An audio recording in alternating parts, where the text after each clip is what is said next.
Bom, eu acho que a gente pode começar, né? A gente vai começando devagarzinho e vou ficando de olho aqui para ver se tem alguém pedindo para entrar na reunião, beleza?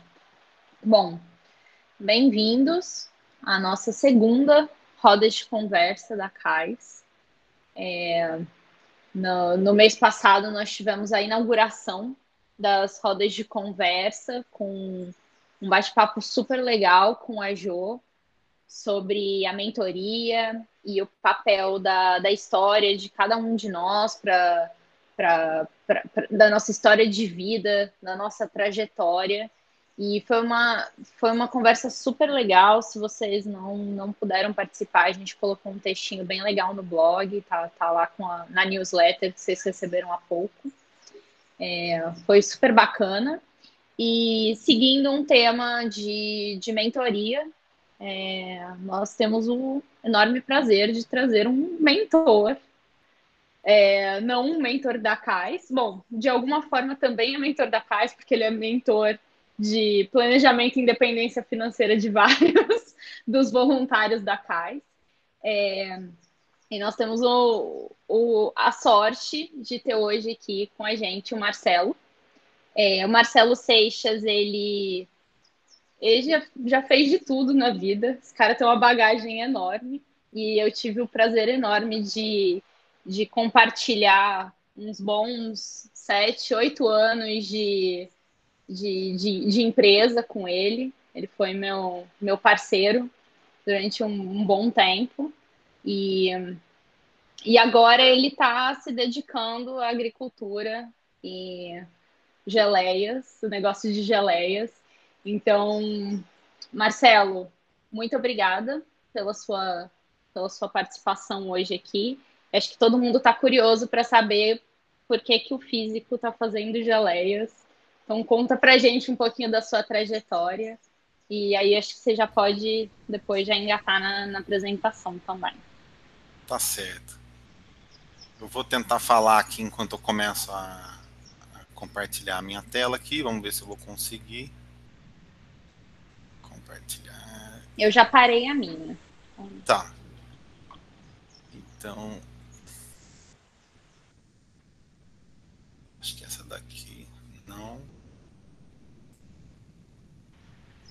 Enquanto o Marcelo está compartilhando, Aqui, ó. só para falar que a gente vai ter um espaço para perguntas no final. Então, vão anotando aí, qualquer coisa manda no chat também, para a gente não esquecer, e aí no final a gente vai responder todas as perguntas, beleza? Sim, Vai lá, vou, Marcelão, com vou, você. vou tentar me manter aqui no tempo. Acho que eu até preparei bastante coisa para falar. Bom, agradeço as palavras aí da Pri. Acho que eu tive meu primeiro emprego, eu tinha 18 anos, fui professor de inglês para crianças, né?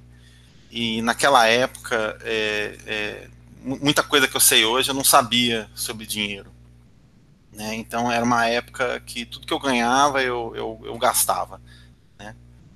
E depois fui tendo outros empregos e um pouco por acaso fui me deparando com textos, conhecendo pessoas e fui começando a pensar um pouco mais sobre essa ideia assim de pô, como é que chega lá na frente, né? Como é que funciona, como é que são as pessoas que conseguem acumular patrimônio, acumular riqueza, tal. E eu diria que mais ou menos 20 anos depois, eu consegui estar numa posição muito confortável da minha vida, em que, mesmo estando numa grande empresa, num trabalho que eu gostava muito, eu era muito bem remunerado, eu cheguei num momento que eu pude ter a opção de estar ali ou de buscar algum outro caminho que eu quisesse. Então, mesmo estando ali, tendo muitas coisas positivas, eu cheguei num momento da minha vida que o que era mais importante para mim era estar mais perto dos meus pais. Eu já tinha saído de casa há mais de 20 anos, eles estavam envelhecendo, consegui gastar tempo com os meus sobrinhos, e acho que isso é uma coisa que é muito pessoal. Então, para mim é isso, e para outras pessoas vão ser outras coisas. Não vou falar sobre a minha trajetória, mas eu vou falar sobre como chegar, né? nesse caminho. Primeira coisa, eu adoro essa frase aqui, que eu aprendi com um educador financeiro, que ele fala: tempo ganha de taxa no longo prazo. E para mim o jeito mais fácil de dizer isso é: tempo é dinheiro. Né?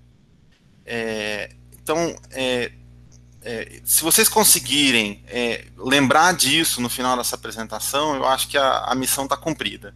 Porque aí vocês sabem qual que é a principal coisa que vocês precisam para acumular riqueza, para acumular patrimônio e poder ter, na parte financeira da vida de vocês, um pouco mais de liberdade. Né? A liberdade como um todo depende de mais coisas. Eu vou começar aqui fazendo uma pergunta aqui. Pedir para vocês acessarem aqui o menti.com, usar esse código. Deixa eu compartilhar a tela aqui.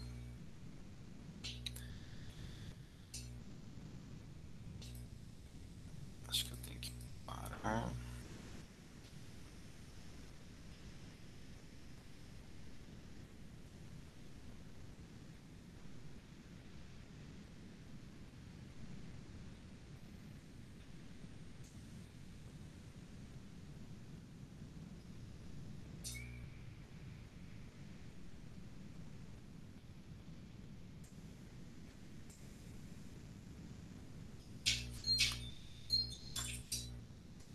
Desculpa, gente, estou aqui.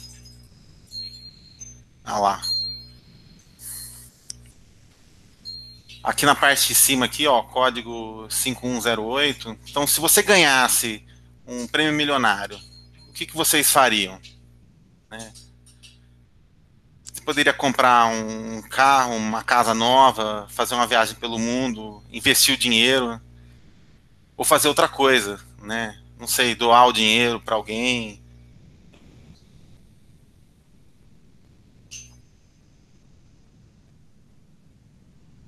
Tô gostando desse pessoal aqui. A barrinha é vermelha e o pessoal é sangue nos olhos aqui. Todo mundo investindo, adoro. Se bem que viajar pelo mundo também é uma coisa bem legal. Legal, gente. É... ah,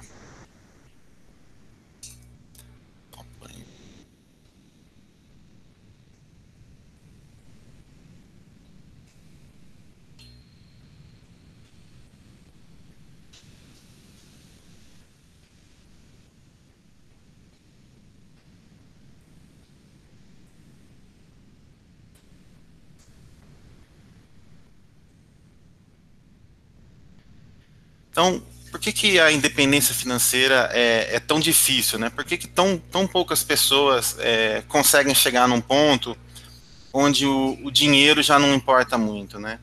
A gente está sempre vendo aí na mídia gente que ganha prêmio milionário e depois empobrece de novo, né? Ganha na loteria, ganha no Big Brother, e a mídia adora, né, explorar esses casos, né, de coisas que deram errado, né? Às vezes a gente vê pessoas que têm boa remuneração, mas não conseguem organizar a sua vida financeira e acumular patrimônio. Eu vejo assim, desde o meu primeiro emprego, não ganhava muito, também não conseguia guardar muito, mas eu sempre convivi com pessoas que estavam sempre falando: não, mas se eu ganhasse R$ 300 a mais, se eu ganhasse R$ 500 a mais, aí sim eu ia conseguir fazer sobrar, né? E eu sempre fiquei meio quieto, falava: pô, mas dá para sobrar, né? Se você tiver uma vida do tamanho do que você está ganhando, você consegue fazer o dinheiro sobrar, né? Então, o segredo de tudo isso aí é a mudança de mentalidade, né? Uma mentalidade adequada. Você não pode falar: olha, eu tenho uma renda de, digamos, R$ 3.000, mas você tem um custo de vida de 5, né?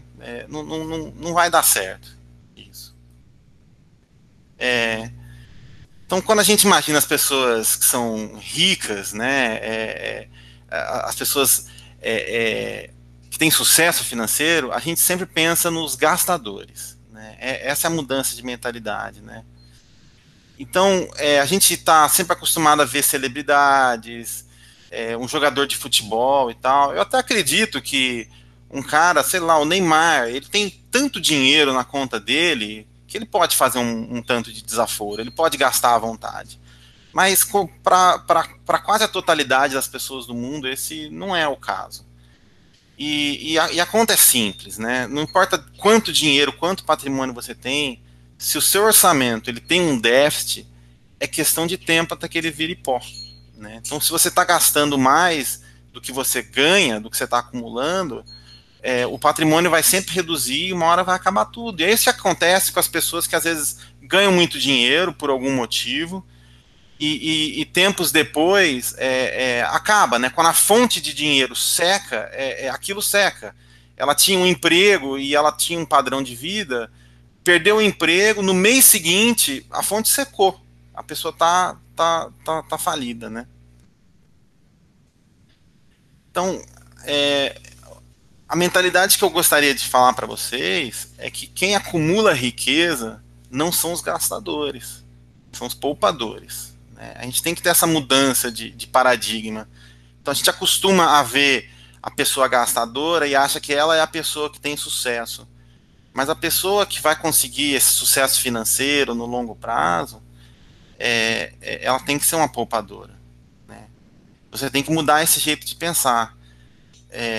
E acumular patrimônio leva tempo, né? Mas, de novo, o tempo está do lado de quem poupa, né? Eu vou falar mais sobre isso. Quando a gente pensa em investir o dinheiro, o juro composto ele tem uma componente exponencial que é o tempo, né? Se você talvez, eu não sei exponencial, matemática, mas exponencial só quer dizer que multiplica muito rápido. É basicamente isso, essa é a ideia, né? Então, como é que a gente começa a organizar a vida financeira, né? Eu acho que o primeiro passo é você fazer um orçamento, né? Então, anota todos os gastos, inclusive gastos pequenos no começo. Eu não faço essa anotação o tempo todo, porque eu acho que eu já tenho um estilo de vida que eu consigo me controlar bastante, mas isso é uma coisa bem pessoal. Mas lá no começo, ou de tempos em tempos, eu revisito isso, quando eu tenho uma ideia que, talvez está escapando aqui, né? Então eu vou lá e começo a fazer as contas de novo, né? Então até aquela coisa, eu tomei um cafezinho, marca, foi R$ 3, foi R$ 4, marca, isso no longo prazo faz grande diferença, né? Então, o objetivo de você fazer um orçamento é você descobrir se você está deficitário ou superavitário. Então, se você está deficitário, é aquele caso lá da pessoa que uma hora vai dar errado, entendeu? Eu estou gastando mais do que eu ganho, então uma hora você vai à falência, né? Mas você poderia falar, poxa, Marcelo, mas isso é meio óbvio, não é? Bom, mas muitas pessoas elas estão deficitárias e elas não percebem isso. Às vezes você está, por exemplo, pagando um financiamento ou uma dívida e aquilo representa um déficit, né? E você às vezes não está percebendo. Outra estratégia, uma vez que você consegue organizar isso, é você conseguir poupar, né? Então, se você está deficitário, você tem que fazer corte. Se você não está, tem que poupar. Quanto poupar? Na minha opinião, cara, poupa o máximo de dinheiro que você conseguir. Então, idealmente, o que você vai ver, quem já leu ou pretende ler os livros, vai falar, olha, guarda pelo menos 10% da sua renda, né? Se você automatizar isso, é uma coisa boa. Eu chegou uma época da minha vida que toda vez que o dia que caiu o salário, eu já pegava o dinheiro que eu pretendia poupar e mandava para a conta de uma corretora, né? E depois eu já decidia quais eram os ativos financeiros que eu pretendia comprar. E uma vez que aquilo não está na sua conta, pelo menos para mim, não sei se isso funciona para todo mundo, é que você acha que você já gastou aquele dinheiro, você acaba esquecendo. Então já foi. E uma outra coisa legal para você, às vezes, poupar mais conforme às vezes você vai tendo mais experiência na sua vida, na sua carreira, você consegue pegar trabalhos que são mais bem remunerados. O que frequentemente acontece é que você tem um trabalho mais bem remunerado, você também começa a ter uma vida mais cara. Então, se você começar a ter um trabalho mais bem remunerado mas não uma vida mais cara, você facilmente vai conseguir economizar 20%, às vezes 30% daquilo.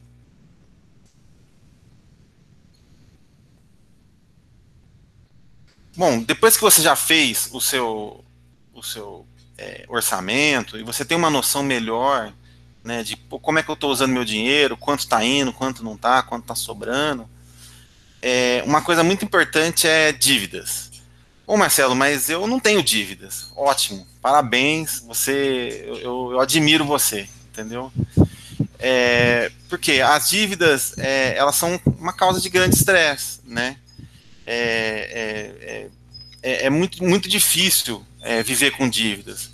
Porque às vezes você fala, eu financei a minha casa e aquilo é um motivo de preocupação. Porque se você começar a atrasar as parcelas do banco, chega uma hora que aquela dívida ela te engole, você perde a casa, o carro é a mesma coisa, o cartão de crédito é uma bola de neve, né?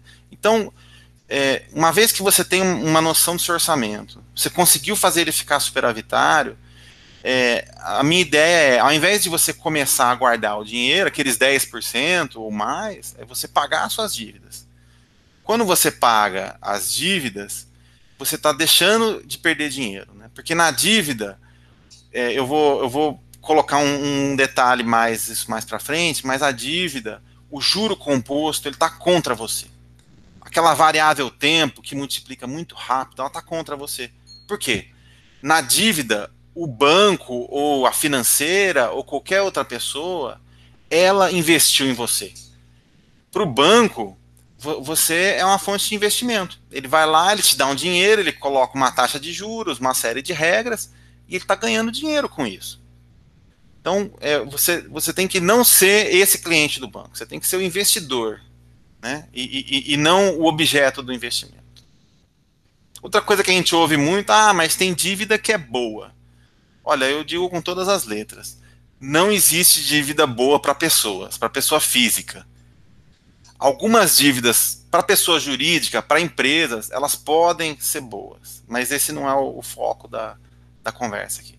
Então, não existe dívida boa. Se você está endividado, começa tentando saldar suas dívidas, tem que zerar suas dívidas. Qual que é o segundo passo? Então, zerei as minhas dívidas. O que eu vou fazer agora? Bom, agora é a vez de você ter a reserva de emergência. Então, quanto que eu considero, né?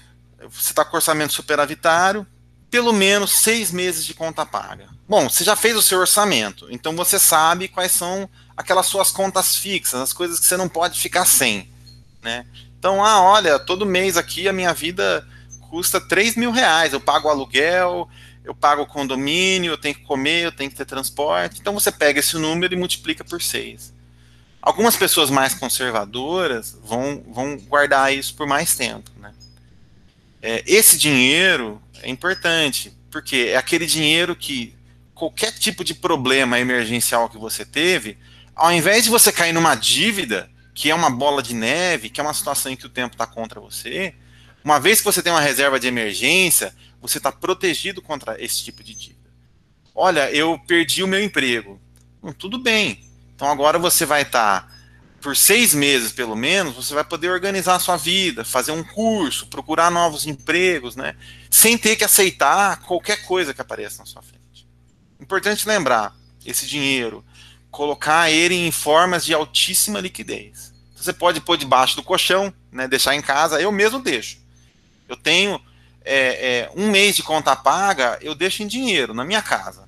Por quê? Bom, coisas podem acontecer, né? Imagina que você está numa situação que você mora lá no Amapá e não tem mais energia elétrica e não dá mais para sacar dinheiro no banco. Bom, é uma situação extrema, mas acontece. E você tem que estar preparado até para situações desse tipo.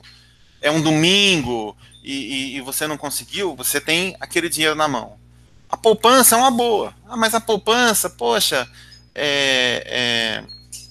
a poupança não rende nada hoje. Bom, faz parte. Aquele é o dinheiro de emergência, não é um investimento. Então você não precisa estar preocupado em ganhar em cima disso, né?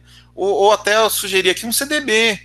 um CDB bom, de um banco bom, que tem uma liquidez diária, que você consiga resgatar rápido. Muita gente às vezes coloca em tesouro direto, mas o tesouro direto você pode ter alguns tipos de complicação também, não conseguir sacar o dinheiro tão rápido. Mas aí fica a critério de cada um também, não vou entrar em tantos detalhes sobre isso. Né? Então aqui, ó, o exemplo, né? Uma reserva te protege do crédito predatório. Esse print que eu estou colocando aqui na tela é de uma mensagem que eu recebi do Nubank há umas 2 semanas. Né? Eu sou correntista do Nubank. E eles me mandaram aqui, Marcelo, o Nubank nasceu com a missão de reduzir a complexidade na sua vida e te devolver o controle das finanças. Que falácia, gente. Eu vejo isso e falo, que mensagem criminosa. Criminosa. Porque lá para baixo, nesse e-mail, eles põem o que eu escrevi aqui bem grande. O valor do saque será cobrado na fatura aberta do cartão com juros de 9,75% ao mês, considerando o dia.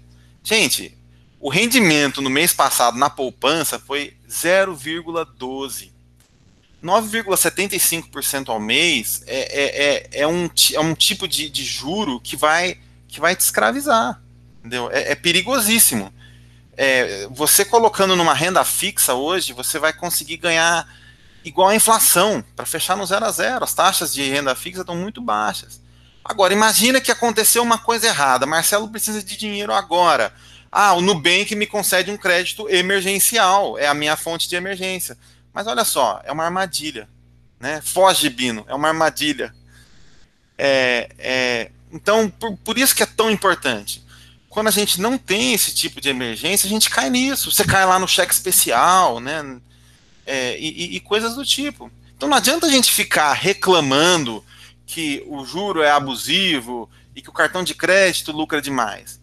É muito difícil a gente conseguir mudar essas coisas. Tem muitas coisas em jogo. Então, a melhor coisa é você falar, eu vou me organizar para eu estar preparado e eu não cair nesse tipo de questão. Então, a reserva de emergência, ela serve para isso. Para você não ser uma presa fácil. Perdi o meu emprego e eu preciso de um novo emprego a qualquer jeito. Eu vou aceitar aqui um emprego que é uma situação desfavorável para mim.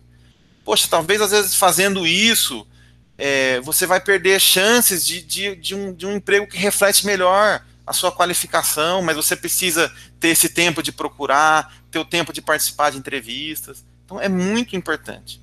A reserva de emergência é importantíssima para você ter o controle da sua vida. De novo, eu volto naquela mensagem que eu falei lá no começo. Né?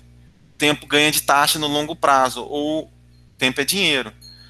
Gente, vocês viram qual é a taxa lá do crédito emergencial do Nubank? 9,75% ao mês. Vocês não vão conseguir ganhar isso comprando ações. Dificilmente você vai conseguir ter uma média dessa. Né? Então a gente tem que pensar, o tempo está do nosso lado, mas quando você está no negativo, você está emprestado, o tempo está contra você. O tempo tem que estar do seu lado. Então, bom, já consegui me organizar, estou fazendo tudo. Como é que eu acelero esse processo de acumulação? Eu quero chegar logo lá na frente, quero vencer essa corrida aqui. Podia comprar uma impressora de dinheiro aqui para resolver, mas não tem jeito. E o Marcelo está falando aqui, o tempo é dinheiro, mas o tempo passa sempre igual. Né? Eu estou hoje e eu vou ter que talvez esperar 20 anos. 20 anos parece que vai doer muito. Eu não vou conseguir chegar. Mas chega, 20 anos, gente, passa rápido. Passa muito rápido. Se vocês talvez olharem para trás e pensar, quando eu entrei nesse emprego e passa 2 dias, alguém fala, parabéns pelos seus 5 anos. Nossa, passaram 5 anos. É um pulo. Você entrou na faculdade e daqui a pouco, nossa, você está se formando. Passaram 4 anos. Olha só. A gente está falando aí de 25%, né, do tempo total. Né? Então, talvez o jeito de chegar mais rápido num número ou em acumular mais riqueza, você tem que aumentar a sua capacidade de acumulação. Então, se você não consegue aumentar mais o tempo, talvez você pode acumular mais fazendo mais trabalhos, né, ou reduzindo o consumo. Como o tempo também é limitado para fazer trabalhos, a redução do consumo ela acaba sendo um negócio muito poderoso, né? Eu quando né, trabalhava, eu um dia estava pensando sobre uma questão financeira e me deparei através da Clícia. A Clícia me falou, olha, eu li um artigo interessante aqui sobre um cara chamado Mister Money Mustache. E no final eu li o blog dele quase inteiro, né, de tão interessante que eu achei. E ele é um cara que fala de vida simples e como que uma vida frugal pode te levar mais rápido a liberdade financeira. Então, se você gastar menos, você também vai precisar de menos para reduzir e vai precisar de menos patrimônio para conseguir organizar isso tudo, né? Então, redução do consumo vai acelerar muito esse processo, né? Outra coisa, você pode fazer, como é que eu vou organizar isso, né? Procurar os maiores ralos de dinheiro. Acho que se vocês forem ler esse blog, eu vou recomendar lá no final algumas leituras. Existem muitos gargalos, né? Pô, como é que eu posso reduzir isso? Vou tentar trazer uma ideia de uma situação real, não mentir de novo. Então, ó, contando com os custos envolvidos para ter um carro de, vamos dizer, 40 mil reais, né? E rodando normalmente na cidade, quanto será que custa 1 litro de gasolina? Deixa eu colocar aqui para saber a opinião de vocês. Aqui na minha cidade, o litro de gasolina está pouco mais de R$ 4. Deixa eu colocar o próximo.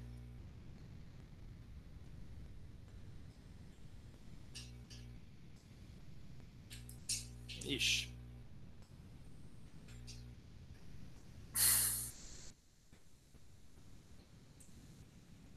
Gente, o Mentimeter aqui tá... Ah, agora foi. Tava travado.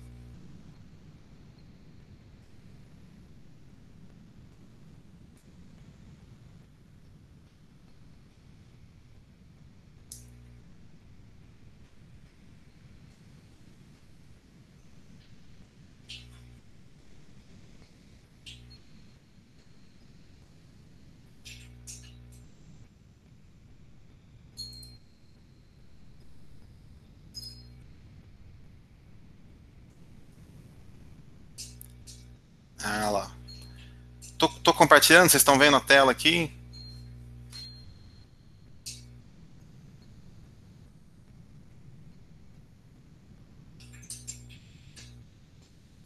Ó, o pessoal tá chutando alto aí. Já comecei dando a dica. Então eu coloquei aqui algumas opções, menos de R$ 5, de 5 a 8, de 8 a 11, de 11 a 14 ou mais do que R$ 14, 1 litro de gasolina.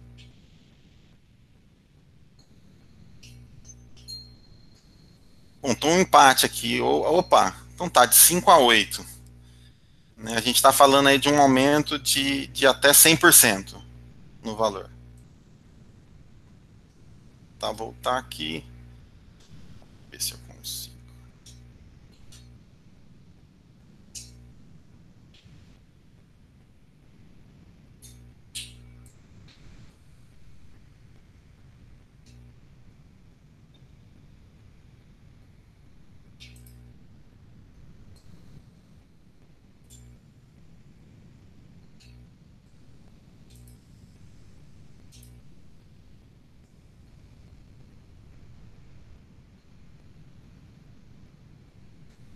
Ai, ai, ai.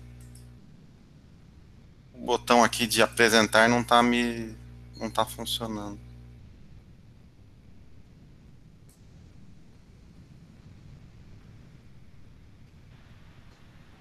Foi, mas foi aquelas tabs da internet. Ah, tá. É que ele deu uma engasgada aqui. Ah, agora foi. Beleza. Então, gente, ó, tô tentando trazer. Então, um exemplo aqui, ó, a gente estava tentando falar para vocês do carro, né? Então, a gente pensar no custo de comutação, né? Então, vamos dizer que o sujeito tem lá um carro de 40 mil reais. Tô supondo, tá? Cada caso é um caso, tem que analisar, mas é só para a gente ter uma ideia de cifras, né? Então, um carro de 40 mil reais que faça na cidade aí 10 quilômetros por litro. Estou imaginando aqui 10 mil quilômetros por ano, né? Então, ele vai gastar aí, eu pus R$ 4 essa gasolina, inicialmente, né? Então, ele gastaria aí IPVA aqui em São Paulo, 4%, licenciamento em torno de R$ 100. Ele é um carro mais ou menos novo, então eu pus aqui 10% de depreciação no ano, né? Então, o preço ano que vem dele seria R$ 4 mil a menos. Um seguro completo, R$ 1.200. A pessoa está pagando para estacionar no trabalho, 2.400. E a manutenção aqui eu pus em torno de R$ 2.400. Bom, um carro talvez mais novo vai gastar talvez metade disso, né? Mas um carro mais velho vai gastar mais do que isso. Então, por que eu trouxe isso, né? Às vezes a gente está falando, poxa, mas onde é que eu vou cortar, tal? Eu preciso do carro, né? Se você olhar aqui, eu pensei aqui, ó, a pessoa está gastando cerca de R$ 1.300 por dia aqui para ter um carro e talvez ir para o trabalho e voltar durante a semana, né? E fazer algum tipo de passeio no fim de semana. Fazendo essa conta, eu cheguei aqui a um total de R$ 15,70 o litro da gasolina. Então, a pessoa estaria pagando aí quase 4 vezes aqui do que eu estou pagando aqui no interior, né? O objetivo disso aqui é de falar, gente, vocês têm que fazer as contas. Às vezes a gente não percebe, né? Então você está fazendo a comutação do seu trabalho e está pensando, poxa, eu ando uns 15 quilômetros para ir, uns 15 quilômetros para voltar, são 30 quilômetros, R$ 4 está custando R$ 12, né? 4 litros. Mas na verdade, os 4 litros os 3 litros que você estaria gastando de gasolina, na verdade, seriam R$ 48, quase. Entendeu? Por quê? Porque você tem um monte de outros tipos de custo atrelado a isso. Quando a gente passa a pensar em moradia, é a mesma coisa. Bom, mas a moradia é maior, eu vou ter mais conforto e tal. A escolha é de cada um. Eu não estou falando não ande de carro. Mas se você decidir talvez andar de carro, tenha em mente o quanto que isso está custando para você. Se você ter vindo, eu quero fazer aquela viagem, tenha em mente o quanto isso custa para você. E quem quiser depois conversar comigo, a gente pode organizar e ver o quanto que esse dinheiro gasto, no longo prazo, talvez pode ter grande influência. No meu caso, uma história pessoal minha eu morava a uma distância de mais ou menos 30 quilômetros do trabalho, e em certo momento eu parei para fazer essa conta, para decidir quais seriam as minhas escolhas, né? E cheguei à conclusão que era mais barato eu alugar um apartamento perto do trabalho e ir trabalhar a pé, do que ter um carro, pagar todos os custos do carro e ir para o trabalho. Bom, no caso, não vou mentir para vocês, eu tinha um carro, mas eu tomei em consideração só os custos com gasolina e o que acrescentaria de manutenção ou de um seguro, estacionamento e coisas do tipo.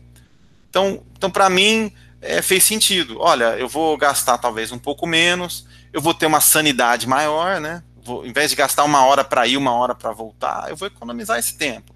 Então, às vezes você fala, estou economizando dinheiro e não estou abrindo mão disso, mas, pô, você pode também estar aumentando a sua qualidade de vida. Tem muitos caminhos possíveis, né? A hora que a gente começa a conversar nas redes e conversar com as pessoas, a gente vê que tem muitas soluções muito boas para tudo isso. Então, o que é um investimento, né? Eu gosto dessa frase aqui do Benjamin Graham, num livro muito famoso dele, Investidor Inteligente. Então, investimento uma operação de investimento é aquela que, após uma análise de premissas, promete a segurança do principal e um retorno adequado. Então, essa seria a fase seguinte, né? Então, você já se organizou as suas contas, você conseguiu guardar dinheiro, você pagou todas as suas dívidas, você tentou já pensar como é que eu faço para maximizar os meus ganhos, para maximizar minhas economias. Então, agora é a hora de investir. Então, nessa ideia do Graham, ele está falando o quê? Que você tem que ter um retorno para aquilo. Então, você investe em alguma coisa, aquilo vai te render algum tipo de coisa, né? Um nível de segurança. Então, nessa ótica aqui, bom, vou ser repetitivo, comprar um carro é um investimento? Às vezes a gente vê a pessoa falando, ah, tenho vontade de investir num carro. Bom, acho que não. Por quê? Porque o carro, a princípio, se você não for um motorista, um taxista, um carro não é um investimento. Ele é custo para você. Por quê? Ele não está te dando nenhum retorno, né? O fato de você ter um carro é um dinheiro que não volta. Na verdade, ele gera mais gastos, né? Então, quais são os tipos de investimento possíveis? Eu fiz aqui uma lista bem breve, posso até estar esquecendo alguma coisa. Então, os ativos financeiros, a gente separa eles basicamente em renda fixa e renda variável, né? Eu acho que a maior parte das pessoas está acostumada com os produtos de renda fixa, né? Poupança, títulos de capitalização, tesouro direto, até um CDB, LCI, que são coisas que a gente vê o banco sempre falando para a gente. Ó, você não quer fazer um título de capitalização? Se ele te perguntar isso, fala que não. Entendeu? Título de capitalização, eu até fiz um risco em cima, porque eu acho que é o pior tipo de investimento que existe, né? O tipo de capitalização é basicamente uma forma de você guardar dinheiro, né? É para você se capitalizar. E aí você concorre a alguns sorteios, né? Aí eu acho que faz mais sentido, talvez, você guardar esse dinheiro e separar uma pequena fração e comprar uns bilhetes de loteria, uns tickets de rifa. Talvez você vai ter um pouco mais de sucesso, tá? Então eu risco para vocês não pensarem nisso, né? Só que hoje em dia, talvez as pessoas que estão mais acompanhando, a gente está vendo, olha, a taxa de juros, né, a taxa Selic está muito baixa e a renda fixa praticamente não paga mais a inflação que está acontecendo. Ainda assim, são produtos úteis, às vezes só para você manter o valor do dinheiro, ou para você ter aquela reserva de emergência, alguma coisa que você pode resgatar mais rápido. A outra opção é a renda variável. Então, fundo de investimento imobiliário, imóveis, né? Muita gente imagina imóveis como renda fixa, mas não é. Você comprou um imóvel, você vai alugar para alguém, aí você está recebendo lá uma quantidade igual todo mês. Ó, aí a pessoa não pagou, opa, o rendimento foi zero, então o rendimento varia, né? Aí a pessoa sai e você tem que fazer uma reforma, entendeu? Então, é para frente e para trás. Fundos de ações, como ações, commodities e outros tipos de coisa, né? Bom, Marcelo, mas eu ouço falando aqui, pessoal de ações, né? Isso é coisa de especulador. Bom, não é, né? O especulador, o chamado trader, ele é muito diferente do investidor. Quando a gente começa a mergulhar mergulhar a fundo no planejamento financeiro, a gente começa a entender isso. Que o investidor, ele tem uma mentalidade muito diferente, ele tem uma visão de longo prazo. Quando você compra um fundo imobiliário, ou um fundo de ação, ou ações, ou você passa a ser sócio de empreendimentos, né? Então, eu vou comprar ações da Natura, né? Porque eu gosto dos produtos da Natura. Bom, esse é um começo bom, né? Mas você precisa começar a entender um pouquinho mais como funciona isso, ver no longo prazo. Pô, Marcelo, mas eu vi agora aí, eu li no jornal, teve a pandemia e as bolsas foram lá embaixo e ficou tudo muito louco. Bom, isso é um efeito que tem, né? Como existe muita especulação, essas oscilações elas são provocadas por quem está especulando no mercado. A pessoa está tentando adivinhar quais são os movimentos das outras pessoas e tal. Um investidor, uma pessoa que tem uma olhar de longo prazo, ela consegue se segurar e não ceder a esse tipo de coisa, né? Tem uma visão de longo prazo. Ah, mas e se a empresa quebrar? Bom, Pode acontecer também. Você pode também abrir um negócio e não dar certo. Mas pensa, olha, eu dei um exemplo aqui da Natura. Não estou falando para comprar Natura, gente. Mas dei um exemplo aqui de uma empresa listada em bolsa. Olha, uma pessoa me perguntou uma vez, poxa, mas e se acontecer isso? Falou, ó, Natura começou lá no começo da década de 90. Eles passaram por crise dos tigres asiáticos, crise russa, a bolha.com, a crise do subprime, e agora estão aí atravessando a crise do Covid. Então, empresas boas, empresas bem administradas, elas conseguem superar esse tipo de coisa. Se você for um sócio, você vai superar junto. E existem formas de você tentar mitigar esse tipo de risco. Não vou entrar nesse tipo de detalhe, eu só estou tentando aguçar a ideia de vocês assim, para começar a pensar sobre isso. Outra coisa de um mito assim, que a gente tem, mas é muito caro. Né? Muitas vezes o banco, eu já vi de banco falar, não, isso é um produto caro. Né? Gente, hoje em dia tem corretoras que não cobram mais corretagem, entendeu? Então o custo ele é baixíssimo de você virar sócio e fazer o juro composto trabalhar, né? Porque essas empresas vão pagar partes em cima do lucro para você e você pode ir lá e reinvestir, comprar mais partes e é assim que funciona, né? Um livro que sempre que alguém às vezes me fala, cara, mas aonde que eu começo, né? Eu adoro mostrar esse gráfico aqui, e a primeira vez que eu vi esse gráfico assim, ele me chamou muita atenção, né? É desse livro aqui, desse cara, Jeremy Siegel, Investido em Ações por Longo Prazo, né? Esse livro foi escrito no final da década de 90, ele já teve algumas atualizações, e tem em português também, apesar de ser um professor lá da Universidade da Pensilvânia que escreveu.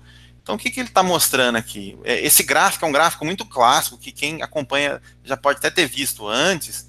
Não sei se vocês veem, mas aqui ele está mostrando, olha, se você segurasse o dinheiro em dólares, você ia ter, se você tinha $1 aqui em 1802, por volta aqui de 2012, o poder de compra desse $1 seria de 5 centavos de dólar, né? Ele está fazendo uma análise para o mercado americano, né? O poder de compra do ouro, ele está em 4,52. Alguém pode falar, mas o preço do ouro ele é maior hoje. Não, mas você tem custos em cima de você manter esse ouro, você tem produção de ouro. A gente pode também falar sobre isso em mais detalhes, né? E aí você pode comprar, vamos dizer, títulos do governo, que também renderiam um pouco, hoje já rende muito pouco. E aqui em cima, estoque são as ações, né? Até dá uma impressão, porque aqui é uma coisa linear, né? O rendimento das ações, você fala, mas isso parece, sei lá, uma renda fixa, né? Ou coisa do tipo. Mas aqui é uma escala logarítmica, né? Então eu postei aqui do lado um outro gráfico, que parece mais com um gráfico logarítmico, que está numa escala linear, do índice Dow Jones, né, que são as principais indústrias lá dos Estados Unidos. Né? Então a gente vê que isso é um crescimento exponencial. Né? Então você vê aqui, 1929 e na década de 80, você vê que todas aquelas grandes variações que aconteceram há muitas décadas atrás, elas acabam sumindo, né, no meio disso. Elas são muito pequenas. Então, quando a gente tem uma visão de longo prazo em ativos que conseguem ter o benefício do juro composto, esse dinheiro ele vai se multiplicando. Ele se multiplica de forma exponencial. E essa que é a mágica, né? Por isso que o tempo está do lado de vocês. Então, quanto antes você começar, mas eu só posso guardar R$50. Cara, R$50. R$50 você já pode comprar bons produtos financeiros que vão render juros, que vão fazer o juro composto ao longo do tempo, e daqui 20 anos, isso aí se multiplicou algumas vezes. Então tem que ter essa visão, confiar no tempo e ter uma visão, um horizonte muito distante, né? De novo, taxa ganha do tempo no longo prazo. Né? Tentei dar um exemplo lá, dizendo, olha, a pessoa economizou R$100 por 20 anos, todo mês ela economiza 100. A outra economizou 200, o dobro. por 10 anos. Então, depois de 10 anos, ela começou a economizar. Porque ela falou, vou esperar eu ter um trabalho que eu ganhe mais, que eu consiga guardar mais. Ou só lá na frente que ela começou a pensar, minha aposentadoria, o que eu vou fazer? Tal. Então, por quê? Porque a primeira pessoa, o primeiro R$ 100 que ela colocou, ficou 20 anos se multiplicando. Enquanto que o primeiro R$ 200 da segunda só se multiplicou por 10 anos. Então a gente tem que ter uma visão de longo prazo. Então, liberdade financeira, né? Às vezes você pode falar, poxa, mas por que eu vou querer liberdade financeira? Eu gosto do meu trabalho, né? Mas eu pessoalmente, acho que esse tipo de ideia mais subjetiva, ela varia de pessoa para pessoa, né? Então, eu entendo que você ter liberdade financeira, você não precisa parar de trabalhar, mas você começa a ter mais liberdade para tomar decisões, para fazer as coisas que você quer, né? Você vê, eu cheguei num ponto da minha vida, eu comentei no começo, que eu estava voltando uma vez por ano para minha cidade natal, e eu comecei a falar, nossa, meus pais estão envelhecendo, eu preciso gastar tempo com eles. E quando eu saí de lá 20 anos antes, talvez isso não era tão relevante para mim, né? Mas isso passou a ser, né? E hoje eu vejo que poder gastar isso para mim é muito gratificante, né? Poder ter esse tipo de decisão, né? E outra, eu adoro, pois o Mr. Money Mustache, o MMM, ele fala, eu gosto dessa frase dele, quando o dinheiro não importa, o trabalho é melhor. Quando você está num trabalho, não porque no fim do mês vai chegar as contas, mas porque você quer estar ali, o trabalho ele é melhor. Você trabalha sem essa pressão de tá tendo uma crise e as pessoas vão me demitir, nossa, mudou o gerente e tal. Não, você fala, pô, eu tô aqui, eu gosto desse trabalho e tal, mas se de repente a empresa não me quiser mais, tudo bem, né? Eu vou me organizar em outra coisa, né? Isso é muito confortável. E falando também aqui, uma pergunta que as pessoas sempre fazem, né? Mas, poxa, quanto dinheiro eu preciso para me aposentar, né? Então, essa ideia, eu fui ver a primeira vez, eu já tinha lido muitas coisas sobre isso, mas o Mr. Money Mustache foi o primeiro que falou de forma mais direta essa regra dos 4%, né? Então existe uma ideia, também só falando por cima aqui, que se você gastar 4% do seu patrimônio, né, por ano, se você gastar 4% do seu patrimônio por ano, o que aquele dinheiro rende seria suficiente para ele conseguir render aqueles 4% de novo e você, em tese, ter uma fonte infinita, né? Eu sempre digo em tese, porque, cara, a gente nunca sabe o que vai acontecer, né? Você pode cair um meteoro no planeta, né? Pode acontecer muitas coisas, né? Eu li esses tempos uma pessoa explicando que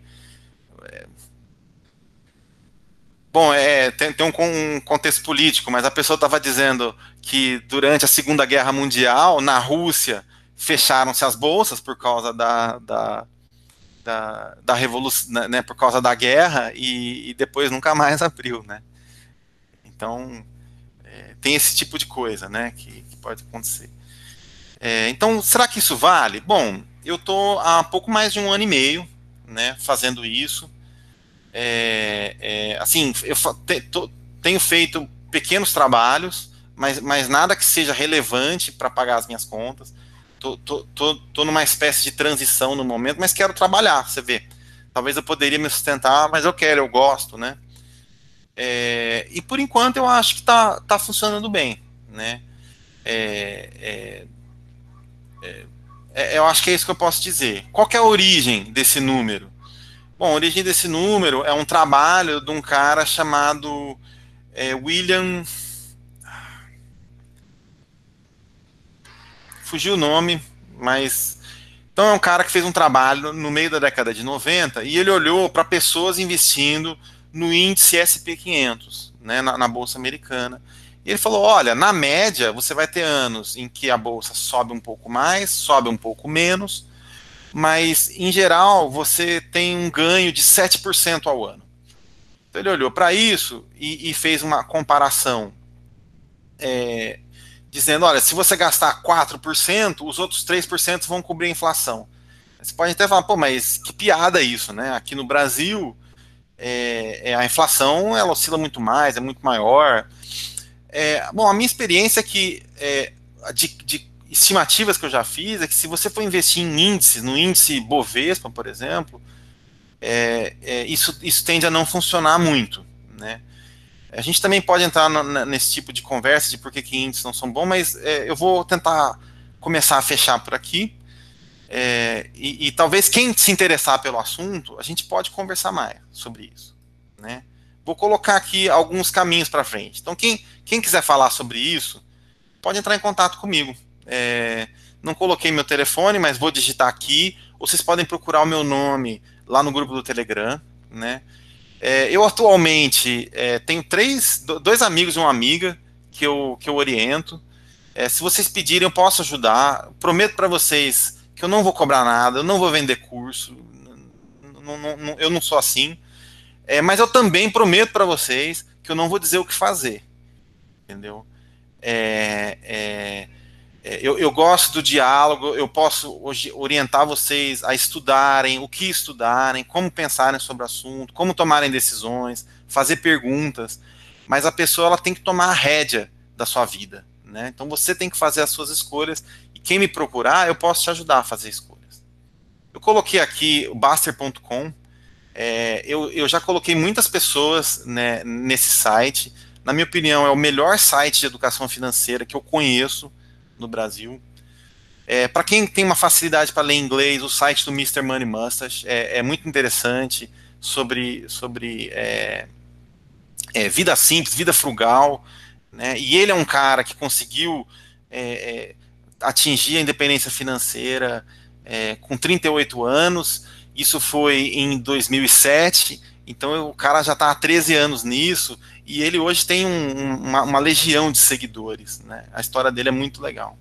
Eu coloquei alguns livros aqui, autores que eu admiro, acho que não precisa citar todo mundo, né?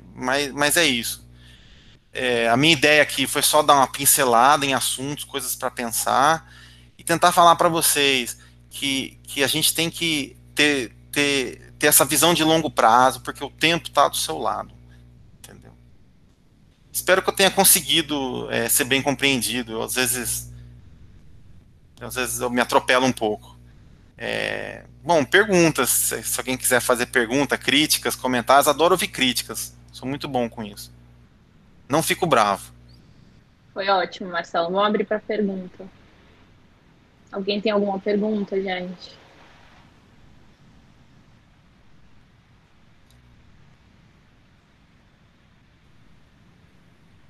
Nenhuma pergunta? Gente, eu estou escrevendo aqui no chat, ó, o meu telefone. Vai lá, Gabi. Quem quiser, entre em contato comigo. Marcelo, parabéns, cara, eu adorei o bate-papo. É um assunto que eu acho que todo mundo tem que se interessar, e como você falou, a gente tem que pegar as rédeas da nossa vida, né? É um assunto importante que o brasileiro não é educado para pensar no futuro, para se planejar, para se organizar. A gente realmente é treinado para começar a trabalhar e normalmente gastar tudo que ganha, enfim, etc. Mas vou fazer uma pergunta aqui, não sei se você vai poder endereçar tão rápido, mas se você não puder e não quiser, eu acho que eu vou te contatar assim, separadamente. Você tem alguma opinião pessoal sobre os planos de previdência privada? Porque assim, a gente sabe que não vai conseguir se aposentar lá no INSS mais, certo? Não é impossível, essa geração não vai. A tendência é isso não acontecer. Aí eu vou dar minha opinião, né? A tendência é isso não acontecer. Existe um déficit muito grande. E a gente vê pessoas que aposentam, às vezes, eu não sei qual é o teto hoje, se são 10 salários, mas o que a gente acaba vendo hoje em dia é que a atualização disso ela não acompanha a inflação, né? Então a pessoa começa, eu estou supondo assim, uma pessoa que recolhe pelo máximo, eu não sei se são 5 salários, 10 salários, esse valor vai reduzindo, né, ao longo do tempo. Aí quando chega em um salário mínimo, aí trava para todo mundo, né? Então, olha, a minha opinião sobre previdência privada. Eu acho que só vale a pena previdência privada se você tiver uma boa contrapartida do seu empregador. Então, tem muitas empresas que oferecem esse tipo de coisa, e quando tem uma contrapartida razoável, eu acho que pode valer a pena. Eu, pessoalmente, focaria em previdência privada que tenha o máximo de exposição possível em renda variável, porque você está olhando para o longo prazo. Então, no meu último emprego, se não me engano, o empregador dava 30%, eu acho. Então, para cada R$ 1 que eu colocava, eles colocavam 3. Não, 3. Para cada R$ 3 que eu colocava, eles punham R$ 1. Eu acho que era isso. Nessa época eu contribuía, por exemplo. Entre outras coisas, por que eu achava bom? Aquilo era descontado do meu salário. Então nem caía na conta, eu não tinha essa chance de gastar esse dinheiro. Então eu acho que pode ser uma boa. Mas agora, se você vai investir sozinho, quase nunca é uma boa. Então, se tem a contrapartida, se você fizer a declaração de imposto de renda completa, e você pode ter algum tipo de ressarcimento, que era o meu caso. Então, no caso, era um PGBL, né, P de plano, e eu conseguia a contrapartida do empregador, e ainda conseguia, olha, porque como eu tinha muitos ativos financeiros, eu acabava tendo que pagar imposto de renda no fim do ano, então eu usava esse PGBL para abater em cima desse imposto. Você tem abatimentos legais que você pode fazer. E depois, se você ficar muito tempo, estou entrando em detalhes, mas o que você pode fazer vamos dizer que você chegou lá, eu acho que depois de 10 anos, você chega na alíquota mínima. O que você pode fazer? Resgatar o dinheiro do PGBL e depositar de novo. Que aí você pega esse dinheiro e você ganha desconto de novo no mesmo dinheiro. Então, são detalhes, assim. Mas eu acho que cada caso é um caso, mas pode ser uma boa, se você tiver uma contrapartida. Caso contrário, eu acredito que não. Obrigada, Marcelo. Sensacional. Mais alguma pergunta, gente? A gente está um pouquinho acima do horário, mas acho que dá tempo de fazer mais uma pergunta, se alguém... Falei demais, desculpa. Foi ótimo. Gente, ninguém está fazendo pergunta, eu vou falar de novo. Vou ficar muito feliz se alguém vier conversar comigo, falar, pô, queria saber mais, entendeu? Quero conversar. Eu adoro, entendeu? Eu posso fazer outra pergunta? Pode, manda ver. E pode falar comigo depois, pode falar. Beleza, muito obrigada, vou, com certeza. É um assunto que eu gosto, então para mim é prazeroso conversar sobre isso. Então, Marcelo, aí você falou, né, só vale a pena se a pessoa, no caso da Previdência, se tiver uma boa contrapartida da empresa, legal. Aí vamos supor quem não tenha, se você não tiver esse caso, aí o que você indica para uma pessoa que não tem conhecimento, por exemplo, do mercado financeiro, tem muito receio de arriscar na bolsa, porque arriscou no passado e perdeu, etc. Como é que você ensina a engatinhar, assim? Falou assim, começa por aqui, seria uma boa maneira de você fazer o seu dinheiro, enfim, render no longo prazo e ter essa independência que a gente tanto sonha. Qual é o caminho das pedras aí? Eu acho que, em geral, as grandes perdas com dinheiro em ações, virando sócio de empresas, é porque as pessoas elas olham para as empresas e ficam olhando as cotações. Uma coisa que é muito difícil, eu uma vez vi uma fala do Warren Buffett, que ele diz assim, quando a pessoa compra uma casa, ela dá uma olhada em volta, e ver quais são as outras casas, o estado que está, quantos quartos tem, quanto está custando, e pensa, essa casa deve valer tanto, e compra aquela casa. Ela, depois de uns 10 anos, vai olhar qual foi a infraestrutura que mudou no bairro, quais são os tipos de construção, como que valorizou as casas em volta. E ela pensa, bom, fiz um bom negócio, fiz um mau negócio. Ela demorou uns 10 anos, às vezes, para concluir isso. Agora, quando a pessoa compra uma ação, 10 segundos depois, aquela ação ela é negociada com outra pessoa. E o preço da última negociação está ali, ao vivo, para você ver. E isso é muito desesperador na cabeça do ser humano. Porque a partir do momento seguinte, ela fala, olha, eu comprei por R$10, agora está negociada a R$9,90, perdi 10 centavos. Enquanto que quando você tem uma casa, você fala, o meu vizinho, eu comprei a casa por 200 mil, meu vizinho negociou por 180. Você fala, bom, meu vizinho fez um mau negócio, porque vale mais. A gente não tem essa sensação de que você perdeu dinheiro porque o seu vizinho vendeu mais barato. Se o seu vizinho vendeu mais barato, o problema é dele, né? Então, a gente tem que mudar o jeito de pensar em ativos de renda variável. A hora que você entra em renda variável, você vira sócio de empresas. Você passa a participar daquilo. Então, o que acontece com a maioria das pessoas é que elas compram uma ação sem saber o que é.